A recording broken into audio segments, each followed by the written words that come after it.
Hello friends, నమస్తే. Welcome back to Manju శాస్త్ర world. ఈరోజు నేను మీకు మీ పార్ట్నర్ మీ గురించి ఏం ఆలోచిస్తున్నారు, మీ లైఫ్లోకి మీ పార్ట్నర్ తిరిగి వస్తారా లేదా అనేది ఈరోజు చూస్తాం. ఈ ప్రేమ ఎంత విచిత్రమైందంటే, మీరు ఎంత వద్దనుకున్నా ఒక పర్సన్ గురించే మీకు ఆ థాట్ అనేది వస్తూ ఉంటుంది. ఎందుకు అనేది మీకు తెలియదు. అది సోల్ కాంటాక్ట్ ఉంటేనే అలా వస్తుంది. ఆ పర్సన్ గురించి ఆలోచిస్తుంటారు. అంటే వాళ్ళు ఎంత మిమ్మల్ని రిజెక్ట్ చేసినా, వాళ్ళు మీతో మాట్లాడకపోయినా, వాళ్ళు మిమ్మల్ని బ్లాక్ చేసినా కూడా మీరు వాళ్ళే కావాలని కోరుకుంటారు. ఎందుకు? అది సోల్ కాంటాక్ట్ ఉండొచ్చు, రుణానుబంధం ఉండొచ్చు, పాస్ట్ లైఫ్ కనెక్షన్ ఉండొచ్చు, ఏదో ఒకటి సంథింగ్ ఉంటుంది. అండ్ మీ పర్సన్కి మీ మీద ఎలాంటి ఫీలింగ్స్ ఉన్నాయి, మీతో నో కాంటాక్ట్లో ఉండే మీ పర్సన్కి మీ మీద ఎలాంటి ఫీలింగ్స్ ఉన్నాయి, ఇది వైఫ్ అండ్ హస్బెండ్ చూడొచ్చు, లవర్స్ చూడొచ్చు. ఓకే, ఈరోజు మీ పర్సన్ మీ గురించి ఏం ఆలోచిస్తున్నారు అండ్ మీ లైఫ్లోకి మీ పర్సన్ తిరిగి వస్తారా లేదా ఈరోజు చూస్తాం. అండ్ ఇంకొకటి, వ్యాలంటైన్స్ డేకి ఎలాంటి గిఫ్టులు ఇవ్వకూడదు అనేది కూడా చెప్తాను. ఓకే ఓకే రీడింగ్కి వెళ్తామా? What is your person present situation? Please angels give me accurate reading. What is your person present feelings, present situation? మీ పర్సన్ తన ఫ్రెండ్స్తో బాగా ఎంజాయ్ చేస్తున్నారు. వాళ్ళ సజెషన్, అడ్వైస్ తీసుకుంటా ఉన్నారు మీ విషయంగా. మీ గురించి మీ పర్సన్ ఏం ఫీల్ అవుతున్నారు, తన సబ్కాన్షియస్ మైండ్లో ఏం ఆలోచనలు. మ్యారేజ్ కార్డే వచ్చేసింది. ఫస్ట్ మ్యారేజ్ చేసుకోవాలంటున్నారు అండ్ ప్యాషనేట్ న్యూ బిగినింగ్ చేయాలనుకుంటున్నారు. మీతో లైఫ్ ఎంజాయ్ చేయాలంటున్నారు అండ్ మీరు తన జీవితంలో ఉండడం తన అదృష్టం అనుకుంటా ఉన్నారు. మీరేమనుకుంటున్నారు? మీరు కన్ఫ్యూజన్ స్టేట్లో ఉన్నారు అండ్ మీ ఎమోషన్స్ని బ్యాలెన్స్గా పెట్టుకున్నారు. మీ పర్సన్ని అన్కండిషనల్గా లవ్ చేస్తున్నారు. మీ పర్సన్ మీ జీవితంలో ఉండాలని మేనిఫెస్ట్ చేస్తూ ఉన్నారు. లా ఆఫ్ అట్రాక్షన్ ప్రాక్టీస్ చేస్తూ ఉన్నారు. మ్యూచువల్ ఫీలింగ్స్, ఇద్దరు క్లారిటీ కావాలనుకుంటా ఉన్నారు, న్యూ బిగినింగ్ కావాలనుకుంటా ఉన్నారు. క్లారిఫికేషన్ కార్డ్స్, మీ పర్సన్ క్లారిఫికేషన్ కార్డ్స్ ఇస్తాను. మీ పర్సన్ మిమ్మల్ని మ్యారేజ్ చేసుకోవాలంటున్నారు, న్యూ బిగినింగ్ చేయాలంటున్నారు అండ్ మీతో లైఫ్ ఎంజాయ్ చేయాలి అనుకుంటున్నారు. మీరు ఎక్కడ మూవ్ ఆన్ అయిపోతున్నారని భయపడుతున్నారు. రెండు విషయాల మధ్య చెకిల్ అవుతూ ఉన్నారు. మీకు ఒక ఆఫర్ ఇవ్వాలనుకుంటా ఉన్నారు. స్లీప్లెస్ నైట్స్ ఉన్నాయి మీ పర్సన్కి. మీరు మీ పర్సన్ సోల్మేట్స్. ఎమోషనల్ అటాచ్మెంట్ ఎక్కువగా ఉంది మీకు. అందుకే మీ మనసులో ఒక రహస్యం ఉంది, మీరు అది మీ పర్సన్కి చెప్పడం లేదు. క్లోజ్డ్ బుక్ అయిపోయినారు. అండ్ జడ్జిమెంట్, మీరు నిర్ణయం తీసుకున్నారు. మీ పర్సన్నే మీరు మ్యారేజ్ చేసుకోవాలి, ఇంకెవరిని మ్యారేజ్ చేసుకోకూడదు అని మీరు నిర్ణయించుకున్నారు. 10 ఆఫ్ సోర్స్, మీ పర్సన్ మీకు నమ్మకద్రోహం చేశారని మీరు అనుకుంటా ఉన్నారు. ఈ రిలేషన్షిప్ ఎండ్ అయిపోయిందని అనుకుంటా ఉన్నారు. కానీ మూవ్ ఆన్ కాలేకపోతున్నారు మీ పర్సన్ దగ్గర నుంచి. సడన్గా ఒక రిలేషన్షిప్ సడన్గా ఎండ్ చేసేసుకొని మూవ్ ఆన్ కాలేం కదా. అది అట్లా అయ్యారంటే అది ఒక నటనే ఉంటుంది. మనసారా ఎవరు సడన్గా మూవ్ ఆన్ కాలేరు. అది ప్రేమ లేకపోతే అయిపోతారు, ప్రేమ ఉండేవాళ్ళు కాలేరు. ఓకే, మీ person past present future. Past present future.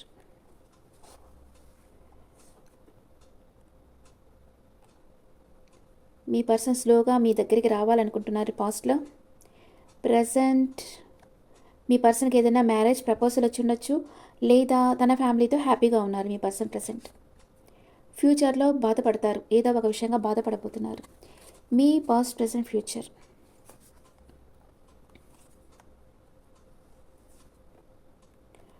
మీరు పాస్ట్లో సక్సెస్ఫుల్గా ఉండారు. మీ పర్సన్ ఆఫర్ వచ్చింది మీకు. ప్రజెంట్ కమ్యూనికేట్ చేస్తున్నారు. మీ పర్సన్ నో కాంటాక్ట్ అయితే ఇంకెవరితోన్నా మీరు కమ్యూనికేట్ చేస్తూ ఉండొచ్చు.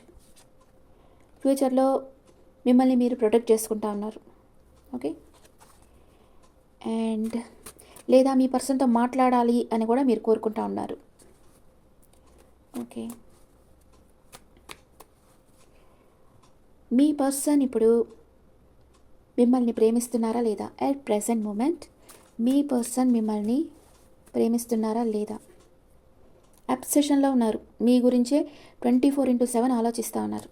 ఎట్లా మీ దగ్గరికి, మీతో ఎట్లా మాట్లాడాలి, మీరు మీ లైఫ్లోకి ఇంకెవరైనా వచ్చారా, మీరు తన లైఫ్లోంచి మూవ్ ఆన్ అయిపోయారా అనుకుంటున్నారు మీ పర్సన్.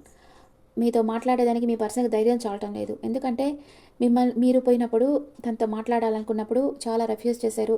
అసలు మాట్లాడకుండా చాలా నెగ్లెక్ట్ చేశారు మీ పర్సన్. ఇప్పుడు మీతో మాట్లాడాలనుకుంటున్నారు కానీ చాలా భయపడతా ఉన్నారు. కానీ అబ్సెషన్‌లో ఉన్నారు. మీ గురించే 24/7 ఆలోచిస్తా ఉన్నారు. తన ప్రేమని మీకు ఇవ్వాలనుకుంటా ఉన్నారు. సీ మిమ్మల్ని మేనిఫెస్ట్ చేస్తూ ఉన్నారు. లా ఆఫ్ అట్రాక్షన్ ప్రాక్టీస్ చేస్తున్నారు. మీరు తనతో ఉన్నట్లుగా ఊహించుకుంటా ఉన్నారు. మీకు ఒక ఆఫర్ ఇవ్వాలనుకుంటా ఉన్నారు. మీరు ఒక వండర్‌ఫుల్ హ్యూమన్ బీయింగ్ అని మీ పర్సన్ ఇప్పుడు రియలైజ్ అయ్యారు. ఓకే. మీ పర్సన్ మీతో లైఫ్ లాంగ్ ట్రావెల్ చేస్తారా లేదా? చేస్తారు. మీ గురించే పగటి కలలు గంట కూర్చోన్నారు. తప్పకుండా లైఫ్ లాంగ్ ట్రావెల్ చేస్తారు. మీకు మీ పర్సన్‌కి మ్యారేజ్ అవుతుందా లేదా? యెస్, అవుతుంది. మిమ్మల్ని ఒక అద్భుతమైన వ్యక్తిగా మీ పర్సన్ చూస్తున్నారు. ఒకవేళ మీ పర్సన్ మీ లైఫ్లోకి వస్తే ఎన్ని రోజుల్లో వస్తారు? 4 నెంబర్ వచ్చింది. 4 డేస్ ఆర్ 4 వీక్స్లో మీ పర్సన్ నుంచి మీకు కాల్ ఆర్ మెసేజ్ వస్తుంది. 4 అవర్స్, 4 డేస్, 4 వీక్స్. ఓకే. ఇప్పుడు మీ పర్సన్ మేషరాశి నుంచి మీనరాశి వరకు ఉంటే మీ గురించి ఏమనుకుంటున్నారో చూస్తాం. మీ గురించి మీ పర్సన్ ఏమనుకుంటున్నారు? మీ పర్సన్ మేషరాశి పర్సన్ అయితే మీ దగ్గరికి ఫాస్ట్గా రావాలనుకుంటున్నారు. మీ పర్సన్ వృషభ రాశి అయితే యాక్షన్ తీసుకోవాలనుకుంటున్నారు. అండ్ మీ పర్సన్ మిథున రాశి అయితే తన ప్రేమను మీకు ఇవ్వాలనుకుంటున్నారు. మీ పర్సన్ కర్కాటక రాశి అయితే మీ లైఫ్లోకి రావాలనుకుంటున్నారు. మీ పర్సన్ సింహరాశి అయితే మీకు ఒక ఆఫర్ ఇవ్వాలనుకుంటున్నారు. మీ పర్సన్ కన్యా రాశి అయితే 2 విషయాల మధ్య జగిలవుతూ ఉన్నారు. అండ్ మీ పర్సన్ తులారాశి అయితే మీకు ఆఫర్ ఇవ్వాలనుకుంటున్నారు. మీ పర్సన్ వృశ్చిక రాశి అయితే ఏదో ఆర్గ్యుమెంట్ వచ్చింది మీ ఇద్దరి మధ్య, కొంచెం ఎవరో బాధపడున్నారు. మీ ఇద్దరిలో మీరన్నా బాధపడుండొచ్చు, మీ పర్సన్ అన్నా బాధపడుండొచ్చు. మీ పర్సన్ ధనుసు రాశి అయితే ఈక్వల్ గివ్ అండ్ టేక్ ఉండాలనుకుంటున్నారు. మీ పర్సన్ మకర రాశి అయితే వెయిటింగ్ ఎనర్జీలో ఉన్నారు. అండ్ మీ పర్సన్ కుంభరాశి అయితే మీకు ఒక ఆఫర్ ఇవ్వాలనుకుంటున్నారు. మీ పర్సన్ మీనరాశి అయితే ఎమోషనల్ అప్సెట్లో ఉన్నారు. ఓకే. మీ లవ్ లైఫ్ ఎలాంటిది? వేరే కార్డ్స్లో చూస్తాం. మీ పర్సన్ మిమ్మల్ని ఒక సీక్రెట్ ఉమెన్గా చూస్తున్నారు, పవిత్రమైన స్త్రీగా. అండ్ సెల్ఫ్ రెస్పెక్ట్, మీ సెల్ఫ్ రెస్పెక్ట్ని మీ పర్సన్ కాపాడుతారు ఎప్పుడు. రీయూనియన్ కార్డ్ వచ్చింది. మీ ఇద్దరికి రీయూనియన్ తప్పకుండా జరుగుతుంది. ఓకే. ఇప్పుడు వ్యాలంటైన్స్ డే రోజు గిఫ్ట్ ఇవ్వని వాటి గురించి చెప్తాను. ఇప్పుడు ముళ్ళ చెట్లు ఉంటాయి కదా, చిన్న చిన్నవి అమ్ముతుంటారు టేబుల్ మీద పెట్టుకునేటట్లుగా, అలాంటివి గిఫ్ట్ ఇవ్వకండి, ముళ్ళ చెట్లు. ఆ తర్వాత పర్ఫ్యూమ్ కూడా ఇవ్వకండి, ఎందుకంటే అది కొంచెం సేపు ఉండిపోతుందంట. అందుకని రిలేషన్షిప్ కూడా అలాగే పోతుంది పర్ఫ్యూమ్ ఇస్తే అని ఒక నమ్మకం ఉంది. అందుకని ఇవి 2 ఇవ్వకండి. Okay. Okay friends. And best gift ఏంటంటే, బెస్ట్ గిఫ్ట్ మీ ప్రేమే. మీ ప్రేమనివ్వండి. బాగా మీ డీపర్ ఫీలింగ్స్ని షేర్ చేసుకోండి. అండ్ గర్ల్స్కి అయితే బెస్ట్ గిఫ్ట్ వచ్చి కాస్మెటిక్సే చెప్తాను, ఎందుకంటే వాళ్ళు రెగ్యులర్గా అవే యూజ్ చేస్తారు కాబట్టి. బాయ్స్కి ఏమో తెలీదు, గర్ల్స్కి అయితే అదే. Okay friends, this the reading for all science. ఈ రీడింగ్ మీకు నచ్చితే నా ఛానల్ లైక్ చేయండి, షేర్ చేయండి, నోటిఫికేషన్ బెల్ ఐకాన్ క్లిక్ చేయండి. పర్సనల్ రీడింగ్ కావాలంటే మీ డీటెయిల్స్ నాకు వాట్సాప్ చేయండి. This is general reading and me opinions నాకు కమెంట్స్లో పెట్టండి. Thank you.